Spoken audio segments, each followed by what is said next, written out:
there, and I'm back with another video for Honeybee Stamps. Today we are going to be using this pretty postage stamp and die. I also use this little XO stamp and die, and then I showed you the stacking hearts, but I didn't use them. I used these pierced heart dies, and then I thought I was going to use the balloons from Loads of Love, but didn't end up using them. And then this one's called Love Enclosed. I have the dies for them, but I couldn't find them, and after trying to find them for quite some time, I just gave up and decided that I would fussy cut them. So here for the background, just to make it a little bit more, you guys know, I always say that it's more interesting. It's more interesting, but that's the truth of it. Like sometimes you just don't want a plain white background. You just want a little something extra. And so I took the large XOXO stamp. I'm going to stamp it down in our Brilliant White pigment ink, and then I'm going to heat emboss it with, you could use white, you could use clear because it's on white cardstock, but I chose the satin pearl, which is just like a little bit extra, because that's how I like my cards sometimes, is just a little bit extra. So basically I put this in my MISTI and then I alternated it. You should clean it in between. I didn't. That's just, I'm just letting you know. You should clean it so that you don't accidentally get ink where you don't want it. I did not do that. But I did take it off and then flip it over. You could also do this without your MISTI and just stamp it. And I went back and forth about whether or not to do that. And I was worried I wouldn't be able to line it up. And so that's why I chose to do it in my MISTI. I'm going to work this all the way up to the top of the card. And then, but I will tell you that I wish I would have done like stamped 2 and then heat emboss them just to make sure that I got really good coverage. The one on the bottom, I did end up having to go back and restamp because by the time that I got to it, for as long as it took me to get all the way to the top, that ink was drier than I would have liked. So I did have to go back and restamp it just to get as much coverage as I wanted. I'm just trying to be transparent about the way that things worked out. Sometimes they do, sometimes they don't. So I used this white pearl embossing powder, and then I went ahead and heat set that.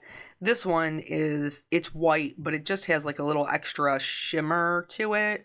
But the white would have been completely fine for what I want it for, which is to do a little bit of an emboss resist in the background, so that you can actually see it. Not that you can't see it with the white pearl, you can, like clearly you'll be able to see it here.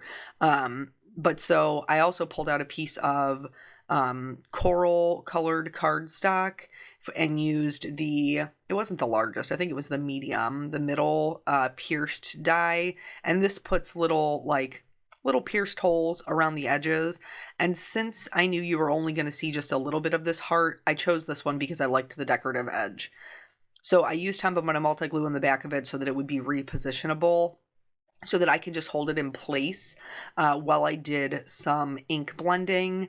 And again, I just wanted this to be super soft, and because I wanted it to be super soft, I opted to use the blending brush instead of the foams. Normally I like the foams better because I feel like they put down more ink quicker, and I like a bold background. Like, that's me, I like bright colors. We're going to talk about the color scheme. But when you want something to be soft, the brushes are super nice because they blend a lot smoother and it's easier to get a softer transition into white. So the color that I chose is Saltwater Taffy. I did this as a Valentine's Day theme because that's just the season that we're in. But you could very easily swap out this heart for a circle die and do the same exact layout with this and just have a really pretty card to send to a crafty friend. But anywho, so let's talk about the color scheme. I, like many people, kind of get stuck in a rut on what color schemes that I use. And I know that. I know that about myself, and I'm fine with it. Here, I just wanted to remove this because obviously I'm going to adhere it down permanently later, but it does act as a mask, and you can see that even though it looks super soft next to this like bright coral color, we actually did put down quite a bit of ink. And now we're going to move on to the stamping portion. Because I am going to be coloring with my alcohol markers, I'm going to stamp this down in our Intense Black from Honeybee because it is safe to use with alcohol markers. You could, use whatever you have on hand that's safe for whatever medium that you're using. So the color scheme that I chose, like I said, I know that I get stuck in them. I know that I gravitate more towards pinks versus reds. I know that I gravitate more towards like purples. Like those are just, not that I love purple. I really don't, but it's a nice complement to pink. I do have a tendency to use a bit of orange, but not so much a peach. So recently in scrolling, which is great, like it's awesome when you find inspiration from different things. So mine was kind of like twofold. I had somebody send me a Christmas card, and it actually might have been Linda, that was like a mistletoe, but it was done in like a teal blue and like a darker blue, and I totally loved it. I thought it was super pretty. And then I saw another card, which I believe it was from Shannon, that like did a navy blue with like some peaches, and I was like, I really love this. So here what you're seeing is, you probably saw this footage before in the last video that I did for Honeybee, because this is the watercolor background that I made for the Fluttering Hearts cover plate, and I put it back in here just in case you are, a person who didn't see the other video, or maybe, the other video wasn't for you. But this is the hearts that I used. So when I tell you guys, like, I save the hearts to use on other projects, that's not a lie. I really do. I leave them in my little cup, and then when it's makes sense to use them, then I do. So this is how I created the background, with lots of, Distress ink watercolories, and then I added some shimmers, and then I die cut it out of the Fluttering Hearts. If you did not see the video where I used the actual cover plate, I will link that at the end, but this is how I got the hearts that I put on my card. But anywho, so I saw that these two different things, and I was really liking the way that they looked, and then I was like, okay, what if I did blue and like this peachy color and like a coral, because it's a split complement. Now, what does that mean? It means on the color wheel, you have your main color. For us, it's going to be blue, okay? And then from there, instead of going directly across to its complement, which is orange, you would go to the left of orange and to the right, which would give you red and red-orange. Like, that's how the split complement would look on the color wheel. And I think a lot of times people get sucked into thinking that means, that it has to be this true shade of blue. It has to be a true red. It has to be a true orange. But it doesn't. It does not. It just means that you're using colors that are in that wheelhouse. So you could use anything from a bright blue to a baby blue to a navy blue, which is obviously what I chose, was navy blue. And then in the orange section, you can choose like a pumpkin color, you can choose a rust color, or you can choose a peach, which is what I chose. For the reds run the gamut.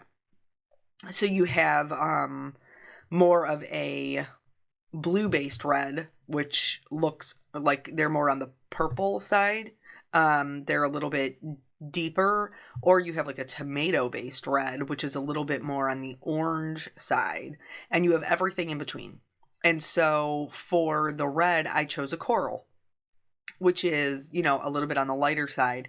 And so because of that split complementary color scheme, all of these things work really nice together. So you're not limited to the color palette that I chose. You could do any split complement, and you should get a nice result.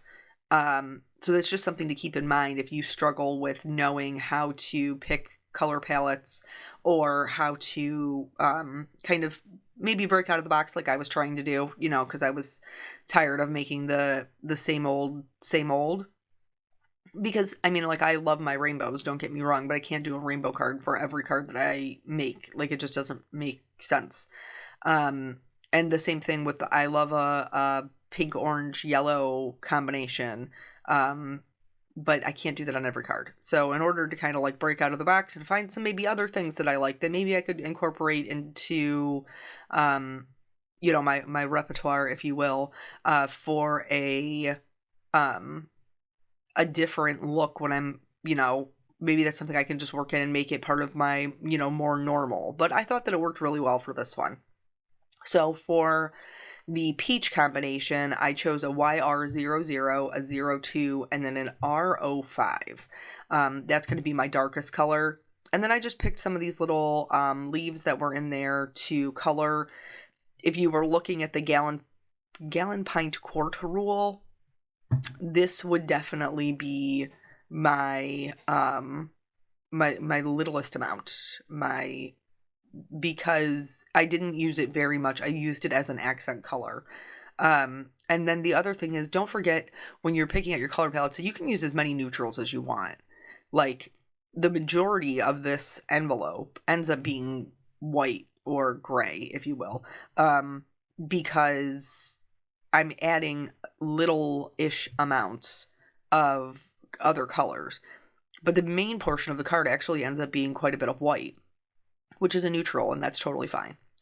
So, yeah, those are just my thoughts on that. Hopefully that is helpful to you in, you picking out your own color schemes. And then, if you still are like, I don't understand what she's saying, Google it. Just Google split complementary palette, and it will show you a color wheel, it's basically a triangle that it'll show you the triangle and what other options there are, and there's tons for a split complement. So for the I think they look kind of like poppies to me. I'm not 100% sure what they are. These cute little like cupped flowers. I did go with it's a different red than I normally use. Like, the combination is different than I normally use. Because the one that I use is the more purple based. But this one's just a little bit softer, and it's the 20s family, and it's one of the first ones actually that I ever purchased, because it came from Jennifer McGuire's recommendation. She is an R20s family. And then once I purchased that, I realized that I really liked much brighter colors than Jennifer did, which is fine. And then so I ended up going back and picking up some other ones that would be a bit brighter. And then like I said, prefer the ones on the purple side.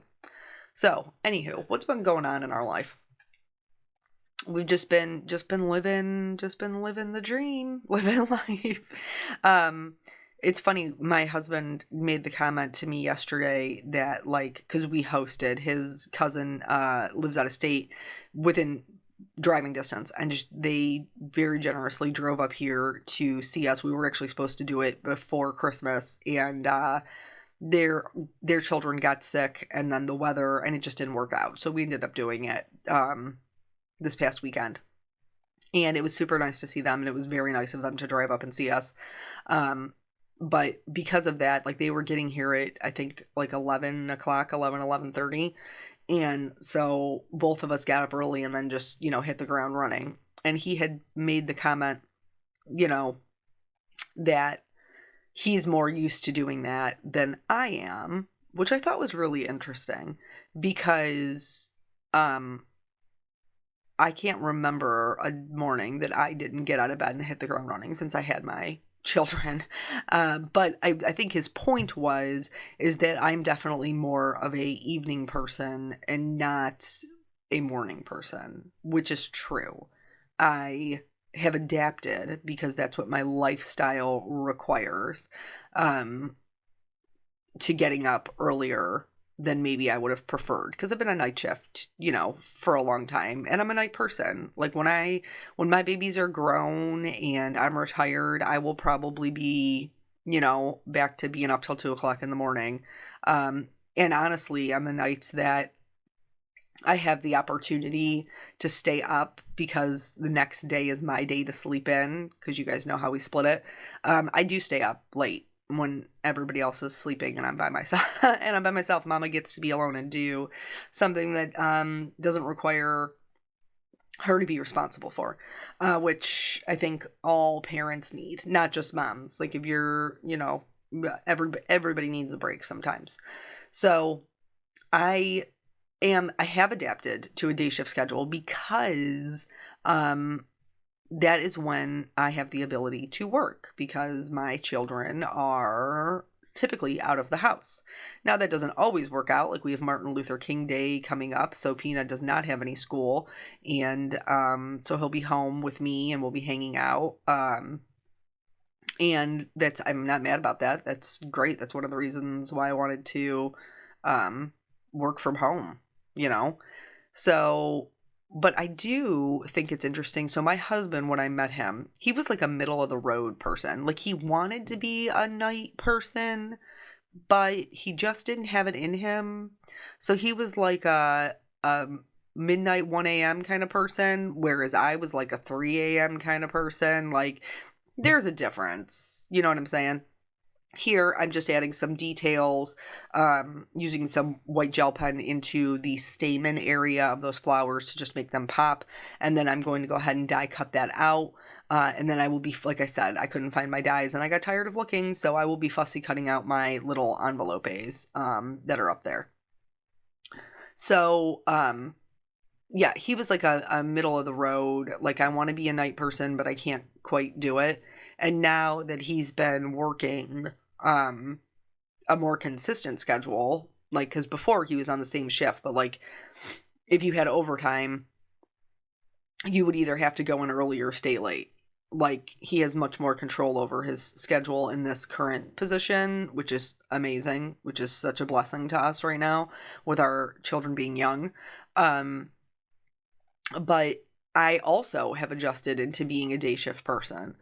And I just think it's wild, like, how your body can just completely adapt to that, even knowing that my preference is middle of the night.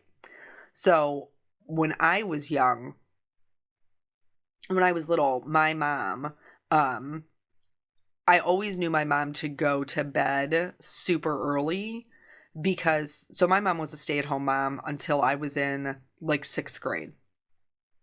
Here, let's just talk about this sentiment real quick. So I'm stamping this down. I'm stamping it down in black. I know that it's going to go right through that little line and make it a little bit harder to read. Again, if I would have had found my dies, I would have die cut it out and it would not have been an issue. But because I don't have the dies, I'm going to do something else to fix it. So I stamped that down, and now I'm going to go in with a white gel pen, and I'm going to just outline the entire word. And this is going to break that line to make my little happy mail much more legible. After that, I will go in with a black pen and just kind of fix up any areas that maybe I messed up.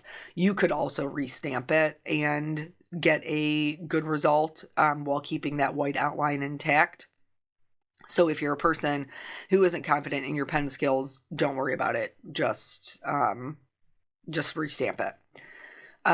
So anyway, so growing up, my mom was a stay-at-home mom, and like, I never knew, like, was she a morning person? Was she a night person? I had no idea because I had a bedtime.